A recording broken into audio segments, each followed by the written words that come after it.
1월 25일 목요일, 오늘 10% 이상 급등한 종목과 그 이유에 대해서 알아보겠습니다. 오늘 장은 오후 4시 30분 키움증권 기준으로 코스피 지수는 0.03% 상승한 2470.34포인트로 마감했습니다.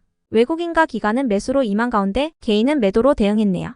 한편 코스닥 지수는 1.49% 하락한 823.74포인트로 마감했습니다. 외국인과 기관은 매도로 임한 가운데 개인은 매수로 대응했습니다. 그럼 본격적으로 오늘의 급등 종목들을 살펴볼게요. 오늘 10% 이상 급등한 종목은 총 25종목으로 코스피에서는 5종목, 코스닥에서는 20종목이 나왔습니다. 이 중 상한가 종목은 HB인베스트먼트, LB로셈, 코세스, 우진엔텍, 드림인사이트 5종목이고요. 오늘 하한가 종목은 없었습니다. 총 25개의 급등 종목들을 한데 모아서 섹터별로 묶어보니 2개 테마로 나눠볼 수 있었어요. 그 외 나머지는 개별 이슈로 오른 종목들인데요. 먼저 1번 반도체 섹터입니다. SK하이닉스가 시장 전망치를 웃도는 4분기 실적을 발표했습니다.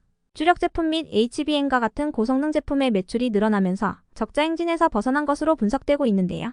이러한 소식 속 네덜란드의 반도체 장비 기업인 ASML이 역대급 실적을 발표한 점도 호재로 작용되었으며 오픈 AI의 CEO인 샘 올트먼의 방한 소식도 이번 주 금요일로 예정되어 있어 반도체 섹터가 설레임을 이어가는 모습입니다. 더불어 어제는 2023년 개정세법의 후속 시행령 개정안에 따라 반도체 및 디스플레이와 수소 분야의 국가 전략기술 범위가 확대된다는 소식도 전해진 바 있는데요. 이러한 분위기 속 반도체 관련주들이 시장에서 지속 주목받는 모습이었네요. 다음은 이번 자동차 섹터입니다. 현대차와 기아의 호실적 소식이 전해졌습니다. 기아는 북미 수출 등의 차량 판매 증가와 신차 판매 호조에 따른 호실적을 기록했다고 알려졌으며 현대차 또한 글로벌 경기 침체에도 불구하고 매분기 최대 실적을 발표하고 있는데요.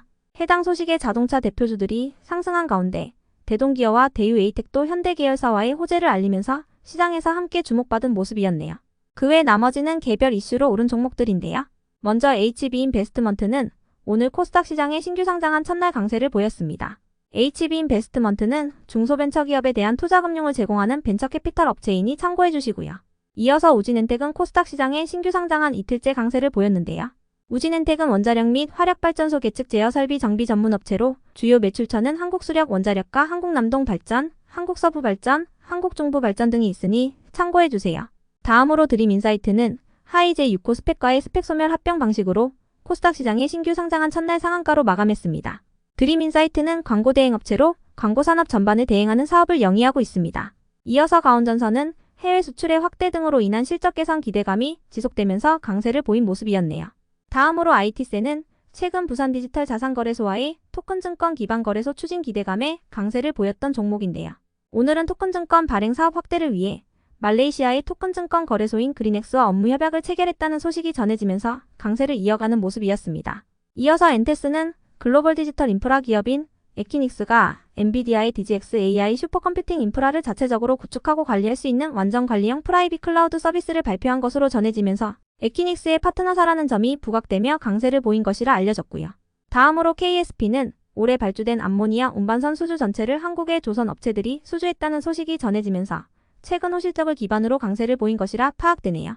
이어서 HLB그룹주들은 최근 HLB의 파트너사인 중국 항서제약이 캄렐리주맙 화학제조 품질관리 실사 결과 리보세라닙에 대한 특별한 이슈나 이의제기가 없었다는 소식이 전해지면서 강세를 보인 바 있는데요. 시장에서는 리보세라닙의 신약허가 과정 중 주요 관문으로 여겨졌던 캄렐리주맙의 실사가 큰 문제 없이 종료됐다는 소식을 보면서 HLB가 16년간 공들인 리보세라닙과 캄렐리주맙의 간암 1차 치료제 승인 가능성이 더 높아졌다고 해석한 모습이었습니다. 해당 소식이 지속 호재로 작용되면서 오늘도 강세를 이어갔고요. 한편 코센의 오늘 급등 이유는 파악되지 않았지만 코센은 3일 전 차세대 전지로 불리우는 바나듐 배터리의 최대 출력을 확인했다는 소식 속 강세를 보였던 종목이니 참고해주시고요. 이어서 이수스페셜티 케미컬은 어제 장마가무, 이수엑사캠 정밀화학 사업부문과 소규모 합병을 추진한다는 소식이 전해졌던 종목인데요. 더불어 주주가치 제고를 위해 3월에 열릴 정기주주총회를 통해 액면가 5대1의 주식 분할을 결정했다고도 공시하면서 오늘 장에서 강세를 보여주었네요. 다음으로 흥션그룹이 상승했는데요. 이틀 전 중국 정부가 증시 부양을 위해서 428조 원 규모의 긴급 자금을 투입한다는 소식이 전해진 바 있습니다. 이는 사상 최대 규모의 증시 안정화 대책이라고 언급되고 있는데요. 해당 소식에 올해 들어 하락세가 이어지던 중국의 주요 증시가 일제히 상승세로 전환하면서 한국 증시에 상장한 중국 기업들이 수혜 기대감을 잊고 강세를 보인 모습이었네요. 끝으로 한미사이언스가 상승했습니다. 임종윤 한미약품 사장과 임종훈 한미정밀화학 사장이 모친인 송영숙 한미약품 그룹 회장과의 지분상 특수관계가 없다고 전자공시한 가운데 시장에서는 표 대결을 통해 경영권을 확보하려는 움직임이라고 해석하면서 경영권 분쟁에 대한 기대감을 입은 모습이었네요. 여기까지 오늘 10% 이상 급등한 종목들을 알아보았습니다. 내일도 성투하세요.